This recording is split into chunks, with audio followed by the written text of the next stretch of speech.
Hey, so if you don't usually think to make scrambled eggs for dinner, these Japanese scrambled eggs, also known as miso eggs, are about to revolutionize your world. So I love them because they're creamy and comforting without containing any dairy. But more importantly, they've got this huge flavor punch, which all comes down to one secret magic ingredient. You ready to find out what that is? Yep, good old miso paste. So, uh, be, let's get into the kitchen and I'll show you how to make them. And also, there's another secret ingredient. So stay tuned to the recipe to find out what that is. And actually, before we get into the kitchen, I should introduce myself. So I'm Jules Clancy. I live in Australia, and used to be a food scientist, but now I'm a extremely simple cooking coach. And I'm a huge food lover, and I create recipes that have usually 3 to 6 ingredients. So let's jump into the kitchen and make these amazing Japanese scrambled eggs. I've got my pan on a medium-high heat. Then I've got 4 eggs in a bowl with 2 teaspoons of white miso paste, or you can use any miso. And if you don't like things so salty, 1 might be enough for you. And then I'm just going to get in a tablespoon of water, and that just helps create more steam, so you get like a lighter, fluffier texture on your scrambled eggs. Then we just want to whisk to mix through the miso, and you'll have little streaks of miso, but that's quite nice. Okay, and so when the pan's feeling warm, hot, get a bit of oil in and let the oil heat up so it seasons the pan so the eggs are less likely to stick. And we just get our eggs in, and I'm just going to cook and stir.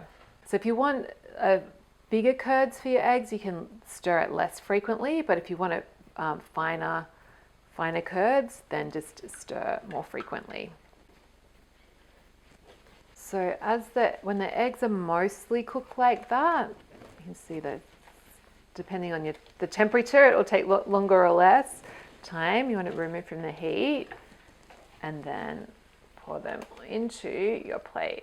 And then to serve, I'm just going to pop some baby spinach on the side, or you could put any veggies or salad that you feel like. And we're going to sprinkle it with something delicious. So I'm going to use this furikake, which is a rice seasoning. You can just get that in the Japanese section of the supermarket. It's got seaweed and sesame seeds, and it's just so delicious. But the other option is you could just use sesame seeds, toasted sesame seeds, or the other thing I really love with this is sashimi togarashi, which is like a chili blend that also has sesame seeds and stuff. So any of those are good.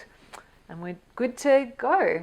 These eggs are so light and fluffy and good, and I actually like to sprinkle on extra furikake as I'm eating it because it's just so delicious. It's the perfect meal. Oh, and a bonus cleaning tip. So I always, as soon as I've cooked, wash the pan out while it's still hot because it makes it much easier to get the egg off. Okay, so if you enjoyed this recipe, make sure you subscribe to my channel.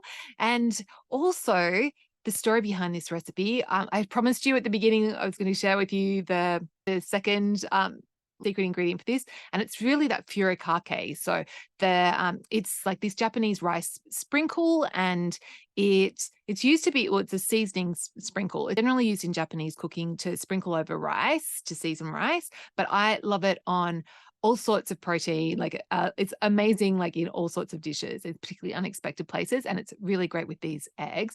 But of course, if you don't have furikake, don't panic. Like the miso in the eggs still makes them really super delicious, and you just might want to experiment with a different flavor bomb instead. So something like sesame seeds or some fresh herbs, like if you want to keep it into kind of Japanese vibe, like finely sliced green onion or shallots. They work really well. Or you could use some chili flakes. Or you do cook Japanese food, if you've got some sashimi togarashi, which is like a chili flake blend, that works really well as well.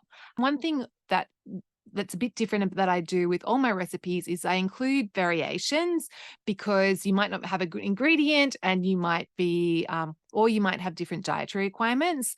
So stay tuned for those. So yeah, these scrambled eggs, if you, already gave you options if you don't have furikake. If you're looking for a pantry friendly option, don't have any fresh spinach, you could use frozen veggies instead. So just some frozen spinach warmed through would work really well as an accompaniment. If you need to be egg free for some reason, or you're vegan, plant-based, that's completely fine. I think the best alternative there is scrambled, like making a tofu scramble with the miso. And what I would do if I was doing that is just a pinch or two of ground turmeric to give it that beautiful yellow color. But if you do eat eggs, but you're wanting different protein, like you could use the miso to flavor ground meat, so ground chicken or ground beef or pork or something like that, and make a Japanese version of that. If you don't eat soy and you don't have any miso paste, you could just season it with salt, of course. But the other option would be that I would consider is just using a bit of tomato paste, like a couple of teaspoons, to give you that umami, to give you that savoriness. And probably I'd use some salt as well if I was using tomato paste. And it is going to give you a little bit of pink color, but that the tomato has that umami that you get from the miso. So that would be my best bet, but just seasoning this with salt is a good option. Or if you don't have miso paste, you could use soy sauce instead. So about the same amount.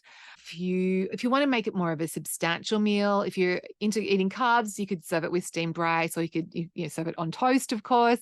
Or if you want it more substantial and you want to keep it low carb or your keto, then serving it with avocado is a really great accompaniment. It goes really well with these flavors. Or I like to add roast nuts, so cashews, pine nuts are really good with this. Or serving it with some low carb wraps.